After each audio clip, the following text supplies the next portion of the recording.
ডিনারে যেটা রান্না হয়েছে, রান্না করে পাঠিয়েছে ভাই। তো দেখো এদিকে দেখো মাছের ঝোল, আর এদিকে হচ্ছে কোনো অর্ধেক ওদিকে খেতে বসে গেছে কাঁকড়া, সমুদ্র কাঁকড়া আছে। আর এখানেও দেখো মায়ের জন্য কাঁকড়া পাঠিয়েছে। দেখো সমুদ্র কাঁকড়া এটা। হ্যাঁ, আমার কিন্তু সমুদ্র কাঁকড়া খাওয়ার খুব ইচ্ছে ছিল, আর যে জিনিসগুলো ইচ্ছে থাকে সেগুলো দেখি ও পাঠিয়ে দেয়, যেটা খাওয়ার ইচ্ছে হয় ও পাঠিয়ে দেয়। ফল থেকে শুরু করে এভরিথিং বোনের হাতে দিদি ভাই খাবে, পাঠিয়ে দাও। তো হ্যাঁ, ভাঙতে পারছিস না, তাড়াতাড়ি করে না তো, কোনো দাঁড়াটা ভাঙতেই পারছে না। তো দেখো পুরো টোটাল খাবার পাঠিয়ে দিচ্ছে। তোমরা জানো যে গ্যাস আমাদের ফুরিয়ে গেছে, কালকে অলরেডি এসে যাবে।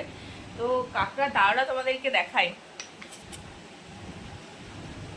আগের বারও একবার পাঠিয়েছিল না মনে, কাঁকড়া পুরো ভিডিওতে তো ছোট লাগছে।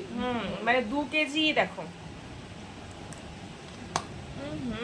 প্রত্যেকটা রান্না মানে খুব সুন্দর।